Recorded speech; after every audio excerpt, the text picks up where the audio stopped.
Assalamualaikum, selamat pagi. Bagaimana teman-teman kabarnya hari ini?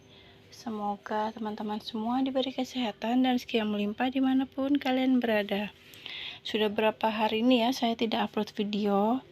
Hari ini saya mau update sedikit belanjaan saya subuh ya, seperti biasa ya teman-teman, karena saya itu satu hari bisa 1-2 kali belanja, dan ini belanjaan pertama saya di hari ini. Ini juga ada sedikit jajanan dan ada juga sedikit rokok. Yang pertama yang saya beli ini ada baygon bakar ya. Baygon bakar ini saya beli 1 losin. Kemudian juga ini ada mie enak kremes atau gemes ya. Saya beli 3 pak, 3 varian rasa.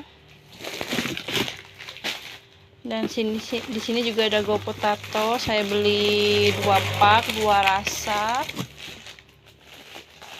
Kemudian ini ada lemonia 1 pak aja, dan ini roti auka ya, 1 dus ya teman-teman.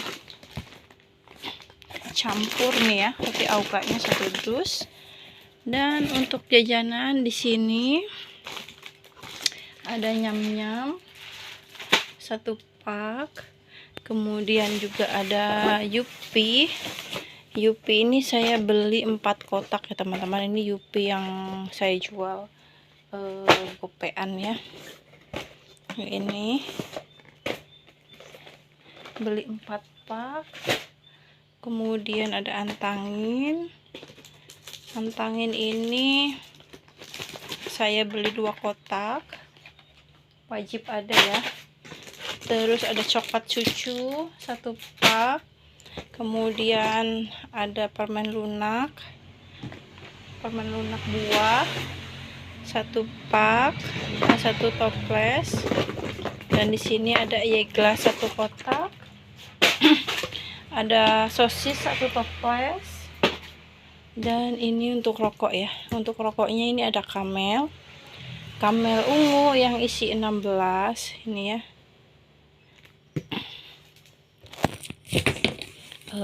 Saya beli 5 bungkus ya teman-teman, beli 6 bungkus. Kemudian ada berry pop 2, ada evolution. Di sini evolution saya beli 4 ya, nggak salah, beli 4 bungkus evolution merah. Kemudian ada promil saya beli 2 bungkus aja ini, karena memang peminatnya kurang, tapi wajib ada ya. Kemudian ada Dunhill hitam yang 16, saya juga beli 2. Kemudian di sini ada Magnum filter 1 pak. Ada juga Magnum bintang, Jessie ball, signature, dan ini ada Samsung kretek ya teman-teman. Pak 1 pak. Dan yang di bagian bawah ini ada kacang tanah, itu di bawah ya, kacang tanah 10 kilo dan kara 1 dus. Nih ya, belanjaan hari ini seperti biasa. Kalau saya belanja subuh belum tahu totalnya berapa ya teman-teman, karena nanti totalnya itu akan dikirim beserta notanya siang ya, karena kalau subuh itu selalu full ya grosiran, jadi kita tidak bisa buru-buru. Barang diambil dulu, nitip uang dan barang nanti notanya bisa diantar siang atau sore ya, biasanya diantar sama pegawainya notanya. Jadi nanti kalau kita kurang, kita dimasukin ke bon. Itu bagi yang sudah langganan ya teman-teman. Alhamdulillah ya, belanjaan hari ini tidak terlalu banyak, dan beberapa hari ini tidak upload video karena kita sedang sibuk banget ya teman-teman, ngurusin 2 warung. Itu hanya 2 orang yang pegang soalnya ya, karena yang bantuin sedang ada urusan, jadi memang yang jaga saya dan suami aja. Jadi saya itu tidak sempat lagi untuk ngerekod lagi ya teman-teman. Dan di sini saya juga sambil sedikit berberes-beres barang-barang yang sudah saya beli tadi. Saya akan susun sedikit ya, sambil menunggu pelanggan datang. Kegiatan ibu rumah tangga yang mempunyai usaha warung sembako ya seperti ini ya teman-teman. Pasti selalu aja ada kerjaan yang memang wajib banget dikerjakan. Untuk cuaca di Sumedang Kota pagi ini agak sedikit mendung ya teman-teman. Nggak tahu nanti hujan atau tidak. Biasanya hanya mendung aja dan nanti biasanya siang itu panas. Tapi mudah-mudahan diberi hujan ya. Karena di sini memang dari kemarin hujan tapi kecil-kecil aja, hanya gerimis aja. Dan di video kali ini saya juga akan membahas sedikit ya mengenai usaha warung sembako. Dan ini masih banyak banget ya yang menanyakan ke saya ya mengenai hutang piutang, bagaimana cara menyikapinya. Sebenarnya saya sudah sering banget upload ataupun membahas soal ini, tapi mungkin teman-teman ini yang menanyakan lagi mungkin baru banget ya bergabung di channel saya. Jadi saya akan bahas lagi, ini versi saya ya teman-teman, karena setiap orang itu mempunyai versi tersendiri untuk menghadapi ataupun untuk mengatasi yang namanya hutang piutang di usaha warung sembako. Kalau untuk saya pribadi itu sebisa mungkin itu menghindari hutang piutang ya teman-teman di usaha warung sembako, karena yang namanya usaha warung sembako ini tidak akan berjalan kalau banyak orang yang hutang di tempat usaha kita ya teman-teman. Tetapi apabila dalam kondisi mendesak, apa boleh buat ya, kita memang ya bisa memberikan hutang kepada pelanggan, tapi menurut saya kita juga harus bisa membatasi ya teman-teman. Dan kita juga paling enggak harus memilih siapa aja yang bisa ataupun yang boleh mengambil bon di usaha kita. Kita harus tahu orangnya seperti apa dan keuangan mereka juga seperti apa ya teman-teman. Kalau memang usaha kita ingin maju, kita harus benar-benar melihat ya, orang itu apakah bisa dipercaya atau tidak. Dan cara pertama versi saya untuk menghadapi yang namanya hutang piutang di warung sembako, yang pertama yaitu apabila kita tetap memberikan kasbon ataupun hutang ke pelanggan kita, kita itu wajib banget memberikan batasan ataupun batasan nominal yang boleh mereka ambil ya. Dan apabila mereka ingin mengambil kembali, paling tidak hutang pertama yang mereka sudah ambil wajib banget dibayar terlebih dahulu atau dilunasi terlebih dahulu ya. Baru kalaupun mereka mau ambil hutang kembali atau bon kembali ke warung kita, silakan dengan nominal yang sudah kita tetapkan. Ingat ya teman-teman, yang namanya hutang piutang itu kita sebagai pedagang wajib banget tegas ya, dari awal pelanggan ataupun pembeli yang memang sudah izin ke kita mau ambil bon atau mau ngambil hutang, kita harus memang harus memberikan sedikit ketegasan ya. Kita harus memberi batas sampai mana mereka atau berapa hari mereka wajib banget membayar hutang tersebut, ataupun seberapa banyak mereka bisa mengambil bon tersebut di warung kita. Jangan kita memberikan bon terlalu besar, apalagi usaha kita ini usaha merintis ya, bukan usaha turun-temurun. Jadi wajib banget kita itu memperhatikan mengenai hal ini ya teman-teman, karena yang namanya hutang piutang itu bisa mengakibatkan percekcokan antara tetangga, antara saudara, antara sahabat, dan antara lingkungan tempat kita tinggal. Kemudian trik yang kedua yang biasa saya terapkan juga ya, apabila ada tetangga atau saudara ataupun sahabat kita mau kasbon di usaha kita, kita lihat juga ya produk apa yang mereka akan ambil untuk dijadikan bon.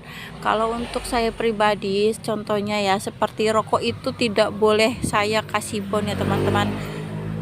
khusus untuk rokok memang tidak saya kasihkan untuk bon, tapi kecuali kalau bahan-bahan sembako contohnya kayak beras, telur, mie dan sebagainya, intinya untuk bahan-bahan sembako ya, baru saya memberikan bon. Tapi kalau untuk produk-produk tersebut seperti rokok, pokoknya hal-hal yang memang sebenarnya tidak terlalu penting untuk harian itu, saya tidak memberikan bon ya teman-teman, karena untuk rokok ini juga karena modal yang besar dan untungnya kecil.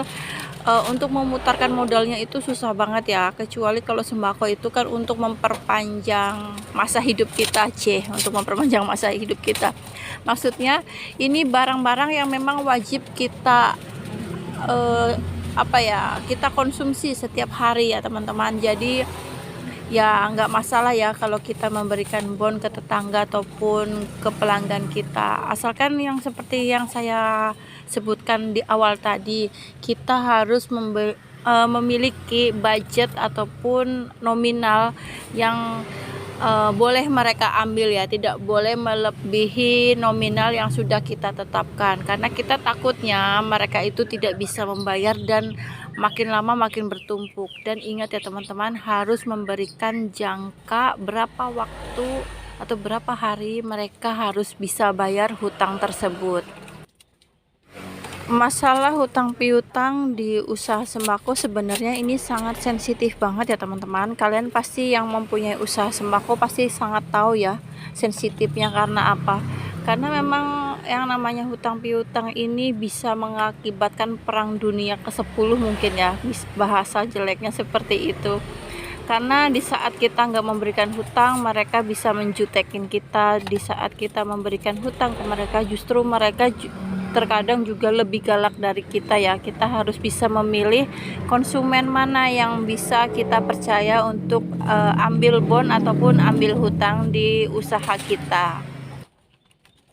Dan ada beberapa teman juga yang menanyakan ke saya, berapa persen sih saya mengambil keuntungan dari penjualan produk-produk di tempat usaha saya. Kalau untuk saya secara pribadi ya teman-teman, saya bahas lagi di sini. Untuk berapa persennya saya mengambil keuntungan, saya melihat dari produk tersebut ya. Produk tersebut apabila laris manis di pasaran, saya hanya mengambil sedikit keuntungan ya teman-teman. Tetapi kalau untuk produk yang memang lambat pasarannya, saya memang pengambilannya agak besar. Contohnya seperti rokok ya. Rokok untuk pengambilan keuntungan per bungkusnya biasanya saya ambil Rp1.000 ataupun Rp1.500 ya teman-teman. Terkadang ada beberapa rokok yang memang saya ambil keuntungan hanya Rp500 per bungkusnya, kecuali kalau kita ecerin ya atau kita ketengin, itu keuntungannya jauh lebih besar. Tapi kalau per bungkus memang keuntungan kita lebih kecil ya teman-teman. Kemudian produk apalagi yang memang saya mengambil keuntungannya kecil, salah satunya yaitu telur, kemudian beras dan gas ya. Kalau gas memang setiap hari itu pasti selalu keluar ya, jadi saya mengambil keuntungan juga lumayan kecil ya teman-teman. Untuk gas sendiri di wilayah sini itu pasarannya itu 23.000 ya, tetapi saya jual 21 karena memang modal yang saya dapatkan lumayan murah ya teman-teman. Karena untuk saya sendiri di sini bukan untuk mematikan pasaran penjualan gas di sini ya, karena memang sekitaran wilayah tempat saya untuk usaha ini banyak banget grosiran ya di sini teman-teman. Dan untuk grosiran gas tersebut di sini mereka jual dengan harga 20.000 ya teman-teman. Jadi karena dari grosiran itu mereka jual 20.000, saya jualnya di sini hanya 21. Jadi saya itu selisih 1.000 aja ya. Tapi untuk pengambilan gas memang saya tidak mengambil ke mereka ya. Saya punya langganan sendiri karena memang ya memang udah langganan dengan yang teman saya ini ya teman-teman. Oleh karena itu untuk penjualan gas memang saya jual 21 ya, tidak mau menyamaratakan dengan di grosiran tersebut. Masalah warung sembako itu sebenarnya banyak banget ya teman-teman. Memang salah satunya yaitu hutang piutang ya. Kalian harus perhatikan di sini hutang piutang ini sangat-sangat sensitif di usaha sembako ya. Karena usaha sembako itu kalau terlalu banyak yang berhutang, pasti otomatis usaha itu susah berkembang ya teman-teman. Kalian sebagai pelaku usaha wajib banget bisa bersikap tegas, jangan karena merasa tidak enak atau takut tidak mempunyai pelanggan, karena rezeki itu bukan datang dari mereka aja ya teman-teman. Begitu juga dengan saya, prinsipnya memang seperti itu. Kalau ada pembeli atau bisa dibilang pelanggan datang belanja ke tempat kita dan selalu membeda-bedakan harga jual kita dengan warung sebelah, sebenarnya terkadang saya agak sebel juga ya teman-teman. Terkadang saya melayani dengan candaan dan terkadang saya hanya diam aja, tidak mau melayani karena kalau kita layani justru mereka itu biasanya makin menjadi ya, selalu membedakan ini, selalu membedakan itu. Jadi tergantung dari cara kalian menyikapi aja ya. Kalau saya sendiri sudah bukan beberapa kali, sering banget ya teman-teman disebut seperti itu, kalau warung saya ini terlalu mahal, masih murahan warung sebelah dan bla bla bla, banyak banget ya teman-teman. Dan pernah juga saya jawab seperti ini ya teman-teman, karena mungkin efek saya udah capek banget, kemudian saya juga ngantuk. Saya jawab ini, Ibu setiap datang ke sini selalu menanyakan harga tapi tidak pernah belanja, saya bilang gitu. Jadi sekiranya memang harga jualnya lebih murah di toko sebelah, kenapa menanyakan harganya di sini? Kenapa tidak belanja di sebelah saja? Saya pernah jawab seperti itu ya teman-teman. Dan responnya seperti apa kalau kalian mau tahu? Justru pembeli tersebut atau pelanggan tersebut langsung emosi ya. Saya jawab seperti itu teman-teman. Setelah itu beliau itu tidak pernah datang lagi ke toko saya. Ya saya sih tidak masalah ya, karena memang saya membuka usaha ini tidak mau memaksa pembeli untuk belanja di tempat usaha saya ya. Kalau memang mereka nyaman, silakan monggo belanja di tempat kita. Kalaupun tidak merasa tidak nyaman ataupun barang dagangan saya mahal, ya mohon maaf, kalau mau belanja tempat lain juga tidak masalah. Kalau saya memang prinsipnya seperti itu, dan alhamdulillah sih ya teman-teman, bukan saya sombong atau apa. Walaupun beliau tidak belanja di tempat saya, tapi masih banyak pelanggan-pelanggan lain yang datang ke sini ya teman-teman. Jadi mungkin teman-teman ya punya cara tersendiri untuk menyikapi pelanggan-pelanggan yang mempunyai hobi selalu membeda-bedakan harga jual kita dengan toko lain. Mungkin caranya berbeda ya teman-teman. Kalau orang yang memang benar-benar sabar, mungkin mereka tidak akan merespon ataupun tidak melayani omongan pelanggan tersebut. Tapi kalau bagi pedagang yang kesabarannya setipis tisu, mungkin agak susah ya teman-teman. Bahkan mungkin pedagang tersebut mungkin lebih galak ya dari pembelinya, karena itu sudah terbukti ya teman-teman, saya itu rata-rata seperti itu. Jadi kalau ada pelanggan yang datang ke toko mereka atau ke warung mereka, kalau dibeda-bedain harga mereka dengan toko lain, kebanyakan teman-teman saya di sini yang mempunyai usaha sama seperti saya, justru mereka lebih galak ya ke pembeli ya. Ya itu tergantung dari cara kalian masing-masing ya teman-teman. Kalau memang kalian bisa menyikapi dengan lebih baik, silahkan ya teman-teman.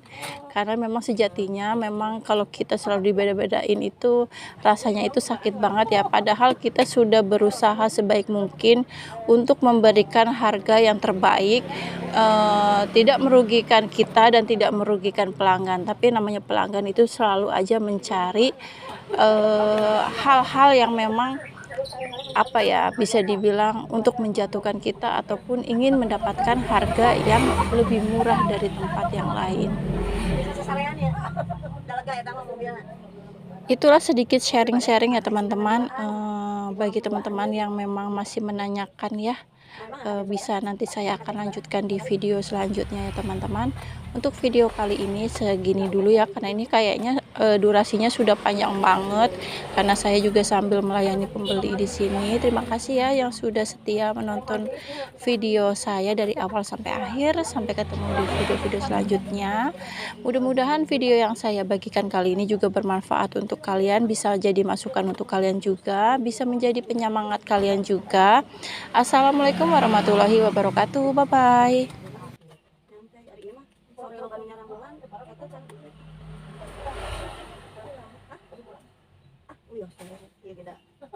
Yang penting suka asal orang orang suka yang misalkan yang suka nungguan alami atau udah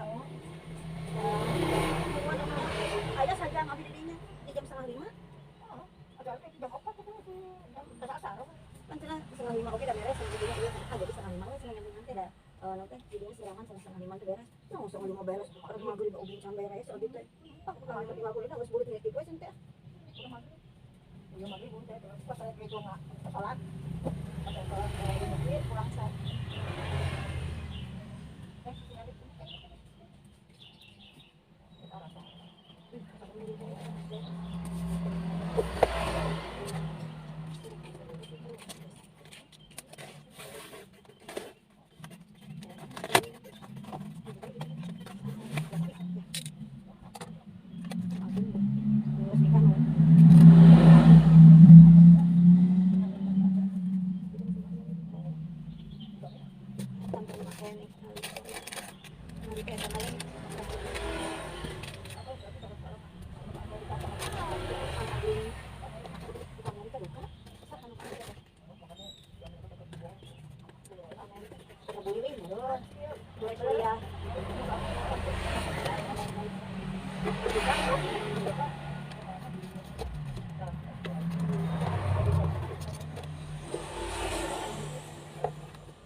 dari tadi hanya kan beberes nggak selesai kalau sesapu di yang asal kalian jangan di awal jadi